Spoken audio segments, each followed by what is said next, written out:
Hi hello friends, நாம் இன்றைக்கி பார்க்க போகிறது சட்னி சாம்பார் அப்படிங்கிற தமிழ் வெப் சீரிஸ் தான். இல்லை யோகி பாபு, வாணி போஜன், சம்யுக்தா, நிழல் ரவி, நிதின் சத்யா, மீரா இப்படின்னு சொல்லி நிறையா கேரக்டர் இருக்காங்க. எல்லாருக்குமே அவங்களுக்கு தேவையான கேரக்டர் ஆர்க்கை கொடுத்து நல்லாவே கொண்டு போயிருக்காங்க.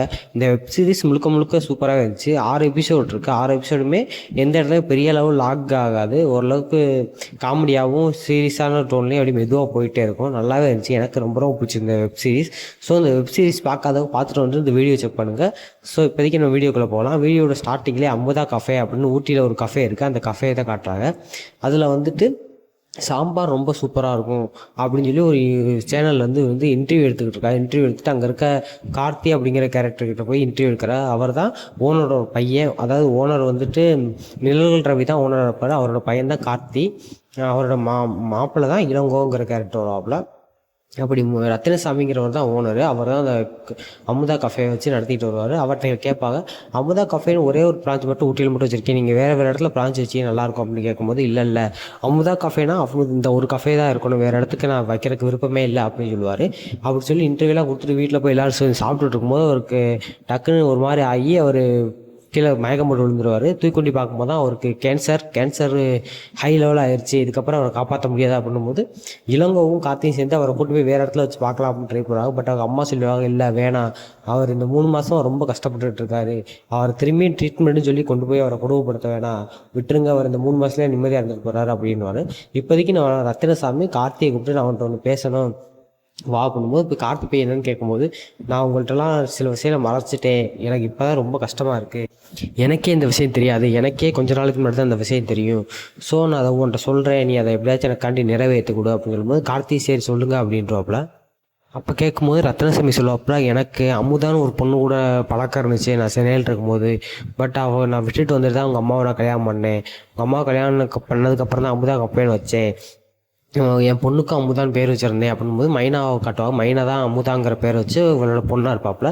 ஸோ அவளுக்கு ஒரு பையன் இருக்கிறது எனக்கு தெரியவே தெரியாது. கொஞ்ச நாளுக்கு முன்னாடி தான் அவளுக்கு ஒரு பையன் இருக்கான், அமுதா இறந்துட்டா, அந்த பையன் ரொம்ப கஷ்டத்தில் இருக்கேன் அப்படிங்கிறது தெரிய வந்துச்சு, அவனை நான் சாகிறதுக்கு முன்னாடி எனக்கு கூட்டிகிட்டு வந்து எங்கள் கண்ணு முன்னாடி நிப்பாட்டணும் அப்படின்னு சொல்லிடுவாப்புல. அதை கேட்டு கார்த்திக்கு என்ன பண்ணுறதுன்னு தெரியாது. சரி, கார்த்தி போய் இளங்கோ, அதாவது தன்னோட மாப்பிள்ளைகிட்ட கூப்பிட்டு இந்த மாதிரி சொல்கிறாரு அப்படிங்கும்போது, கார்த்தி, இளங்கோ அண்ட் பீட்டர் 3 பேர் தான் ரொம்ப க்ளோஸாக சுற்றுவாங்க. பீட்டருங்கிறது வாணி பூஜனோட அண்ணன். வாணி பூஜன் இந்த படத்தில் சோஃபியா அப்படிங்கிற ஒரு கேரக்டர் பண்ணியிருப்பாங்க. அவங்க வந்து வீட்டு வேலைக்காரியாக இருப்பாங்க. இப்படி 3 பேர் சேர்ந்து பேசும்போது இது பீட்டரும் இளங்கவும் இல்லை அது செட் ஆகாது அப்படிங்கிற மாதிரி சொல்லுவாங்க. பட் கார்த்தி இல்லை, எங்கள் அப்பாவோட கடைசி ஆசை நான் நிறைவேற்றே ஆகணும், காலையில் எல்லோரும் சென்னைக்கு போகிறோம் அப்படின்னு சொல்லி சென்னையில் போய் நம்ம சச்சின், அதாவது சச்சின் பாபு ஒரு பேர், அமுதாவை வச்சு தேடுவாங்க. அமுதாவோட ஃபோட்டோ வச்சு தேடும்போது இவங்க இந்த ஏரியாவில் இல்லை, வேற ஒரு ஏரியா இருக்காங்க அப்படின்னு சொல்லி வேற ஒரு ஏரியாவை காட்டுவாங்க. அந்த ஏரியாவுக்கு போவாங்க. அங்கே போய் நம்ம சச்சின் பாபு, அதாவது யோகி பாபுவை கண்டுபிடிச்சிருவாங்க. யோகி பாபு ஒரு சின்ன தள்ளுவண்டியில் ஹோட்டல் கடை வச்சுருப்பாப்புல, டிஃபன் சென்டர் மாதிரி வச்சுருப்பாப்புல. அதில் போய் பார்க்கும்போது அந்த இடத்துல சட்னி ரொம்ப ஃபேமஸாக இருக்கும். காரணம் அவங்க அம்மா அமுதா கற்றுக் கொடுத்த சட்னியை வச்சு இவர் ரொம்ப ஃபேமஸாக இருப்பாப்புல. அங்கே உள்ள எம்எல்ஏலாம் அவருக்கு ரொம்ப பழக்கமாக இருக்கும். பட் சின்ன கடையெல்லாம் வச்சுருப்பாப்புல.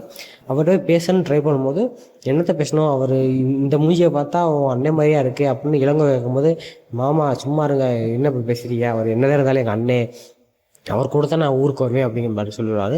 சரின்னு சொல்லிட்டு போய் அவர்கிட்ட பேசும்போது, அவன் எனக்கு அப்பனே இல்லைடா, ஏன்னா அவங்க அப்பன் ரத்னசாமியாக இதாவது இத்தனை வருஷமாக என்னை தேடி வரல, இப்போ இருக்கிற நான் அவனை தேடி வரணும், சாக போகிறான்னா செத்துட்டு போகிறான்டா, எனக்கும் உங்கள் அப்பனுக்கு சம்மந்தம் இல்லைடா அப்படிங்கிற மாதிரி சொல்லி விரட்டிடுவாங்க.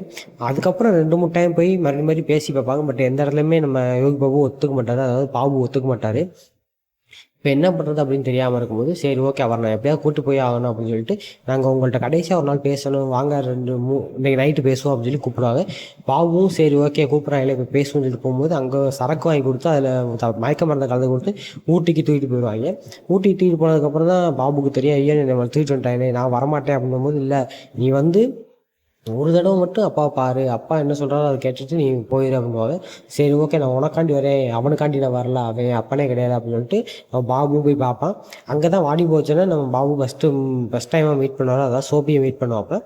அப்போ 2 பேரும் பேசிக்குவாங்க. அதுக்கப்புறம் போய் ரத்னசாமியை பார்க்கும்போது ரத்னசாமி யோகி பாபு, அதாவது பாபு பார்த்துட்டு, ஒன்று நான் இப்படி விட்டுறக்கூடாது, என்னால் தப்பாகி போச்சு அப்படி இப்படின்னு சொல்லிட்டு அந்த இடத்துல இறந்துருவார்.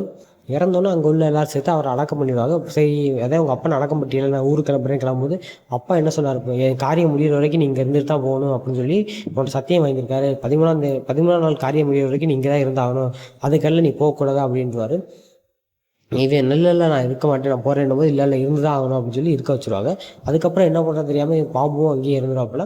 இப்போதைக்கு சோஃபி காட்டுவாங்க. சோஃபி வந்துட்டு தனக்கு அம்மா இல்லாமல் அப்பா கூட தான் வாழ்ந்துருப்பாங்க. அப்பாவும் ஒரு குடிகார அப்பா, எவன்கிட்டயாவது காசு வாங்கி ரோட்டில் குடிச்சிக்கிட்டு ரோட்டில் படுத்து கிடப்பாப்புல. அப்படிப்பட்டவர் அம்மா இறந்ததுக்கப்புறம் நம்ம ரத்தனசாமி வீட்டிலே வந்து வாழ்ந்துருப்பாங்க, அதாவது குக்கா வாழ்ந்துக்கிட்டு இருப்பாங்க. இதே நேரத்தில் தான் நம்ம கார்த்தியும் பாபுவும் ஒரு டைம் காரில் போயிட்டு இருக்கும்போது ஒரு லேடியை காட்டுவாங்க. அதாவது சம்யுக்தா, அவங்க தான் ஜென்சிங்கிற பேரில் ப்ளே பண்ணியிருப்பாங்க. அவங்கள காட்டும்போது யாரும் அந்த பொண்ணு அப்படின்னு கேட்கும்போது தான், இவ தான் நான் லவ் பண்ண பொண்ணு, நானும் அவளும் காலேஜ் டைமில் ரொம்ப லவ் பண்ணோம், பட் என்னன்னு தெரியல அவங்க அப்பா கல்யாணத்துக்கு ஒத்துக்க மாட்டேன்ட்டாரு, இது வரைக்கும் அதுக்கான காரணம் என்னன்னு சொல்ல மாட்டேன்ட்டாரு, எதனாலும் இந்த கல்யாணத்துக்கு ஒத்துக்க மாட்டேன்னு கேட்டாலும் சொல்ல மாட்டேன்ட்டாரு, அப்பாவும் போய் நிறைய டைம் பேசி பார்த்தாரு, பட் எந்த விஷயத்துக்கு ஒத்து வரல அப்படிங்கிற மாதிரி சொல்லுவாங்க. சரி ஓகேன்ட்டு நம்ம சோஃபியும் பாபுவும் கொஞ்சம் க்ளோஸாக பழகிட்டு இருப்பாங்க. பீட்டரும் பாபுவும் கொஞ்சம் க்ளோஸாக பழகிட்டு இருப்பாங்க. இப்படியே பழகிட்டு இருக்கும்போது ஒரு நாள் ஒரு ரவுடி பொம்பளை காட்டுவாங்க. அந்த பொம்பளை யாருன்னா கட்சி ஆட்களோடு சேர்ந்து சின்ன சின்ன ரவுடிசம் பண்ணிக்கிட்டு இருக்க பொம்பளை. அந்த பொம்பளை ஒரு நாள் ரோட்டில் வச்சு சோபியை கூப்பிட்டு பேசும்போது, இது யார் அப்படின்னு பாபு கேட்பாப்புல. என்னோட மாமியார் அவனை கல்யாணம் ஆயிடுச்சு அப்படிங்கிற, கல்யாணம் ஆயிடுச்சு, என் புருஷன் என்னை கல்யாணம் பண்ணணும் ஆசைப்பட்டு கல்யாணம் பண்ணாப்புல, அதுக்கப்புறம் தான் அவனோட சுயரூபமே தெரிஞ்சிச்சு, அவன் ஒரு சைக்கோ மாதிரி என்னை கொடுமைப்படுத்துகிறான், அதோட அவன் வேணான்னு சொல்லிட்டு நான் டைவர்ஸ் பண்ணிட்டு வந்துட்டேன், இப்போதைக்கு அவன் கொலைக்கேஸில் ஜெயிலில் இருக்கேன் அப்படிங்கிற மாதிரி சொல்லுவாங்க. சரி ஓகே விடு, அதை பற்றி பார்த்துக்கோ, இப்போ எதுக்கு அதை பற்றி பேசுகிறீ அப்படிங்கிற மாதிரி சொல்லுவாங்க. இதுக்கிடையில் ஒவ்வொரு எபிசோடோட ஃபஸ்ட்லேயும் அமுதா, அதாவது தீபா காட்டுவாங்க, நம்ம பாபுவோட அம்மாவை.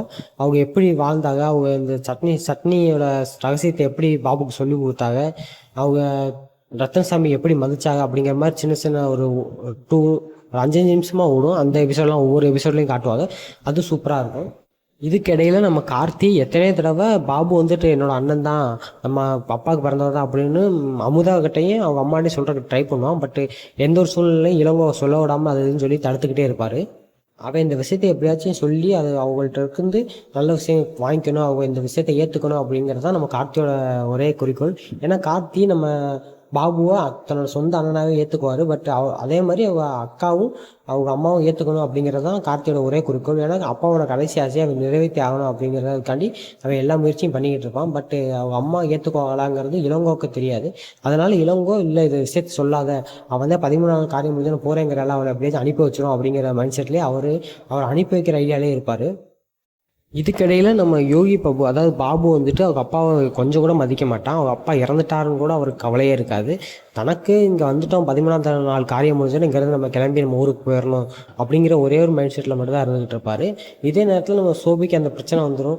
பிரச்சனை அவங்க அப்பானால திரும்பி பிரச்சனையே வந்துகிட்டு இருக்கோம். சரி விடு சோபி, நாங்கள் உங்களுக்கு துணைக்க இருக்கோம் அப்படின்னு சொல்லி நம்ம யோகி பாபு அவருக்குள்ள இது பண்ணிகிட்டு இருப்பார். இதே நேரத்தில் ஒரு வழியாக அம்மா அப்பாட்ட எப்படியா இந்த விஷயத்த சொல்லிடணும், தாங்க அக்காவுக்கும் அம்மாவுக்கும் சொல்லிடணும்னு சொல்லி கார்த்தி அந்த விஷயத்த சொல்லிடுவாப்புல. யாரா ரத்தனசாமியோட பையன், ரத்தனசாமிக்கு 2 பையன் தாண்டா, 2 பேர் தாண்டா பிள்ளைய, ஒன்று நீயும் இன்னொன்று அமுதா வந்தாண்டா அப்படின்போது அமுதா சொல்லுவாள், அப்போ அந்த பாவி ஏன் அவன் அந்த பொம்பளையோட பேர் தான் எனக்கு வச்சிருக்காரு, ஹோட்டலுக்கு வச்சிருக்காரா அப்படின்னு மைனா கதறுவா. நான் இவனை எப்படி அண்ணன் ஏற்றுக்குவேன், இவன் ஒரு அண்ணனாடா, அவன் மூஞ்சிய மத்தெல்லாம் எனக்கு பிடிக்கல அப்படின்னு எல்லாருமே ஒதுக்கிடுவாங்க. பட் அதுக்கப்புறம் நம்ம பாபுக்கு இந்த விஷயம் தெரிஞ்சிருவாரு. பாபுக்கிட்ட போய் நீ பணத்துக்காண்டி தான் இங்கே வந்திருக்க, அந்த பணத்தெல்லாம் எடுத்துகிட்டு நீ இங்கேருந்து போயிடும் அப்படின்னு சொல்லுவாங்க. பட் நம்ம பாபு அங்கேருந்து கோவப்பட்டு போவான். பட் போனவே மறுநாள் காலையில் அவங்களோட செட்டுக்குள்ளேயே படுத்துறப்ப என்னன்னு கேட்கும்போது, முதல்ல கோவம் வந்துச்சு, நான் இங்கேருந்து போயிடலாம் தான் போனேன், பட் அப்புறம் தான் தெரிஞ்சு என் அம்மா பற்றி தப்பாக பேசியிருக்காங்க, நான் அதை கேட்டுட்டு இங்கேருந்து போகணுன்னா அது நல்லா இருக்காது, அதனால தான் திரும்பி வந்துட்டேன், அதுவும் இல்லாமல் கார்த்தி எனக்காண்டி எல்லா விஷயத்தையும் பண்ணிகிட்டு இருக்கான், அவனுக்காண்டி தான் நான் திரும்பி வந்துட்டேன் அப்படிங்கிற மாதிரி சொல்லுவாப்புல. இதே நேரத்தில் என்ன பண்ணுறது அப்படின்னு தெரியாமல் நம்ம கார்த்தியை முடிச்சு போயிருப்பாப்ப, அம்மாவும் அக்காவும் அண்ணனை ஏற்றுக்க மாட்டாங்களே அப்படிங்கிற ஒரு கவலையில் இருப்பாப்புல. இதே நேரத்தில் தன் அம்மா அப்பா பிரிஞ்சதுக்கு யார் காரணம் அப்படின்னு கண்டுபிடிக்கணுங்கிறது பாபுவோட ஒரு குறிக்கோள். ஏன்னா யாரோ ஒரு 3வது மனுஷனால தான் தன் அம்மாவும் அப்பாவும் பிரிஞ்சுட்டாங்க, நான் இப்படி அப்பா இல்லாமல் வாழ்ந்திருக்கேன் அப்படிங்கும்போது ஒரு நாள் யாரோ ஒருத்தரை பார்த்துட்டு, இவர் நான் ஏற்கனவே பார்த்துருக்கேன், எங்கேயோ பார்த்தேன் நான் ஒருக்கு அப்படின்னு நம்ம பீட்டர்கிட்ட கேட்கும்போது, இவர் தான் ஜென்சியோட அப்பா, நீ பார்த்துருக்க வாய்ப்பு இல்லை, அவர் இங்கேயே தான் இருக்கா அப்படிங்கும்போது, இல்லை நான் அவரை பார்த்துருக்கேன், நான் போய் அவர்கிட்ட நேரில் பேசிட்டார் அப்படின்னு நேரில் போய் பேசும்போது தான் அவர் உண்மையை சொல்லுவார். உன்னே எனக்கு தெரியும், உங்கள் அம்மாவே எனக்கு தெரியும், நானும் அவனும் தான் ஒன்றா, ரத்தனசாமி தான் ஒன்றா அவங்க அவங்க அம்மா கூட வாழ்ந்தோம், அவன் எனக்கு தங்கச்சி மாதிரி, பட் அவளை ஏமாற்றிட்டு வந்துட்டான், அவங்களுக்கு இடையில 3வது மனுஷன்லாம் இல்லை, அவன் தான் அவங்க அம்மாவை ஏமாற்றிட்டு வந்தான், இந்த மாதிரி ஒரு ஹோட்டல் நான் தரேன் அப்படின்னு கார்த்தியோட அம்மாவோட கார்த்தியோட தாத்தா சொன்னப்போ நான் கல்யாணம் பண்ணிக்கிறேன் அப்படின்னு சொல்லி கார்த்தியோட அம்மாவை கல்யாணம் பண்ணிக்கிட்டேன். அவங்க அம்மாவுக்கு அவன் தான் துரோகம் பண்ணான். ஸோ அதனால தான் நான் என் பொண்ணை கார்த்திக்கு கல்யாணம் பண்ணி கொடுக்க மாட்டேன்னு சொல்லிட்டேன். ஸோ நீ வந்து அப்படி கேட்காத அப்படின்னு சொல்லி அனுப்பிடுவார். இதே நேரத்தில் சோபியோட ஹஸ்பண்ட் ஜெயிலேருந்து ரிலீஸ் ஆகிடுவாப்புல, அதாவது ஜாமீனில் வந்துடுவாப்புல. இதே நேரத்தில் சோப்பியை திருப்பி கூட்டு போய் கல்யாணம் பண்ணி நம்ம கூட்டம் வச்சுக்கணும் அப்படின்னு. அதே நேரத்தில் அதாவது சோப்பியோட அப்பா கொஞ்சம் பிரச்சனையில் இருப்பார். ஒரு 2 லட்ச ரூபா ஒரு நிலத்தை மாற்றி விட்ட இடத்துல ஒரு பிரச்சனை ஆயிரும். அந்த 2 லட்ச ரூபா கொடுத்தா தான் உன்னை விடுவே, இல்லைன்னா பெரிய பிரச்சனை ஆயிரும் அப்படிங்கிற சூழ்நிலை வந்துடும்.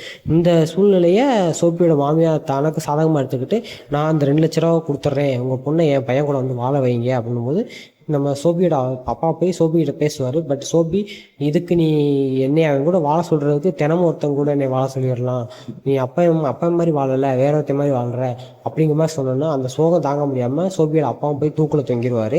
அதோட சோபியோட அப்பா இறந்துருவார். இப்போதைக்கு சோபிகிட்ட வந்துட்டு உன் அப்பனே இறந்துட்டேன், அவங்க அப்பனுக்கு நான் காசு கொடுத்துருக்கேன், நீ வந்து என் பையன் கூட வாழ்ந்தே ஆகணும் அப்படின்னு சோபியோட அத்தை வந்து மிரட்டிட்டு போயிருப்பாங்க. இதே டயத்தில் நம்ம அமுதா வந்துட்டு தான் அப்பா மாதிரியே தான் பாபு நடந்துக்கிறேன், ஸோ அதனால் இவன் தன்னோட அண்ணன் தான் அப்படிங்கிறத அவளும் புரிஞ்சுக்கிட்டு தான் பையன்குள்ளலாம் அப்பா மாதிரியே விளையாடுறான், அப்பாங்க மாதிரியே பிஹேவ் பண்ணுறான் அப்படிலாம் புரிஞ்சுக்கிட்டு அவனை கூடயும் பழக ஆரம்பிச்சிடுவான் அமுதா. பட் அமுதாவோட அம்மா மட்டும் இல்லை அவன் என் பையனே கிடையாது, நான் அவனை ஏற்றுக்கவே மாட்டேன் அப்படிங்கிற மாதிரி சொல்லி ரொம்ப கோவத்தில் இருப்பாங்க. அதே நேரத்தில் கார்த்திகேயன் இன்னும் கல்யாணம் பண்ணாமல் இருக்கான், அவனை வேறு கல்யாணம் பண்ண சொல்ல வேண்டியானா அப்படின்னும்போது அமுதா சொல்லுவா, இல்லை அவன் அந்த பொண்ணை நினச்சிக்கிட்டே தான் இருக்கான், அப்பா சொல்லி கேட்கல, நாங்கள் சொல்லி எப்படி கேட்பான் அப்படின்னும்போது அமுதாவோட அம்மா வந்துட்டு, யார் எந்த விஷயத்த யார்கிட்ட பேசணும் தெரியாதா, நம்ம வீட்டு விஷயத்த அவன்கிட்ட சொல்லிகிட்டு இருக்கா அப்படின்னு சொல்லி கோவம் போட்டுருவாங்க. இதே நேரத்தில் சோபியா மாமியா வந்துட்டு பிளாக்மெயில் போட்டு போனதை நம்ம பாபுக்கிட்ட ஃபோன் பண்ணி சொன்னோன்னா பாபு போய் அவள்கிட்ட போய், அம்மா நீங்கள் பண்ணுறது தப்பு, சோபி உங்கள் பையன் கூட வாழ விருப்பப்படல, ஸோ அவனை விட்டுருங்க அப்படின்னும்போது, என்னடா நீ ஏன் இடத்துல வந்து மிரட்டுற அப்படின்னு சொல்லி ஆட்களை வச்சு அடிக்க சொல்லுவாங்க. அந்த இடத்துல பாபு வந்துட்டு ஒரு ஃபைட் பண்ணி, நீ இட்லி குண்டா மாதிரி இருக்க, உன்னை அடித்தே கொண்டுருவேன், இன்னொரு நீ அவளை டிஸ்டர்ப் பண்ணினா அப்படிங்கிற மாதிரி அவளை மிரட்டிட்டு சோபி வீட்டுக்கு போய், நீ என்ன நினைப்பின்னு எனக்கு தெரியலை, பட் நீ என் கூட சென்னைக்கு வந்துரு, நான் உன்னை நல்லா பார்த்துக்கிறேன், என் கூட வாழ உனக்கு விருப்பம் இல்லாட்டி என் ஃப்ரெண்டாக என் கூட வந்துரு, நான் உன்னை நல்லபடியாக பார்த்துக்கிறேன், நீ அங்கேயே படிக்கலாம், எல்லாம் பண்ணித்தரேன் அப்படின்னு சொல்லிட்டு, நான் ஊருக்கு போகிறேன், உனக்கு விருப்பம் இருந்தால் நீ என் மேல் நம்பிக்கை இருந்தால் என் கூட வந்துரு அப்படிங்கிற மாதிரி சொல்லிட்டு போயிடுவாப்புல. இதே நேரத்தில் நம்ம 13ஆம் நாள் காரியம் வந்துடும். 13ஆம் நாள் காரியம் முடிச்சா நான் ஊருக்கு கிளம்ப போகிறேன் அப்படிங்கிற மாதிரி பாபு சொல்லிட்டு 13ஆம் நாள் காரியத்தை பண்ணிகிட்டு இருப்பாங்க. இந்த டயத்தில் கார்த்திக், இளங்கோ, பீட்டர், அமுதா எல்லாருமே பாபுவை பற்றி புரிஞ்சுக்கிட்டு அவனுக்கு ஏற்றாப்புல நடந்துப்பாங்க. பட் கார்த்தியோட அம்மா மட்டும் அவனை புரிஞ்சிக்கவே மாட்டாங்க. பட் ஜென்சியோட அப்பா வந்துட்டு, நான் இந்த கல்யாணத்துக்கு ஒத்துக்கிறேன், இவன் அமுதாவோட பையன்தான், ரத்தனசாமியோட பையனும் வந்தான், எனக்கு அம்மாவையும் தெரியும் அவங்க அப்பாவையும் தெரியும், ஸோ இவனை நீங்கள் தப்பாக நினச்சிக்கிறது, அவனால தான் இந்த கல்யாணத்தை நான் ஒத்துக்கிறேன் அப்படிங்கிற மாதிரி சொன்னோன்னா அதை புரிஞ்சுக்கிட்டு, சரி ஓகே நீ என் பையன்தான், நான் ஏற்றுக்கிறேன் அப்படின்னு சொல்லி அவங்க அம்மாவும் ஏற்றுக்குவாங்க.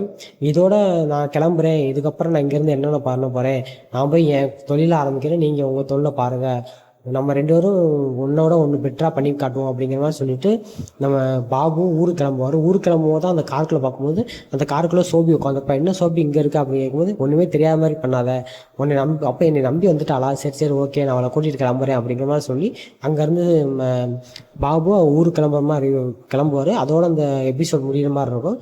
மொத்தமே 6 எபிசோடு தான். 6 எபிசோடுமே சூப்பராக இருக்கும். ஒரு என்டர்டெயின்மெண்ட்டான எபிசோடு, எனக்கு ரொம்ப பிடிச்சிருந்துச்சு. ஸோ யாருக்கெல்லாம் அந்த சட்னி சாம்பார் வெப் சீரிஸ் பிடிச்சிருக்கு அப்படிங்கிறத கீழே கமெண்ட் பண்ணுங்கள். இந்த வீடியோ பிடிச்சிருந்தா ஒரு லைக் பண்ணுங்கள், சப்ஸ்கிரைப் பண்ணிக்கோங்க. அடுத்தடுத்த வீடியோவில் பார்க்கலாம். பாய்.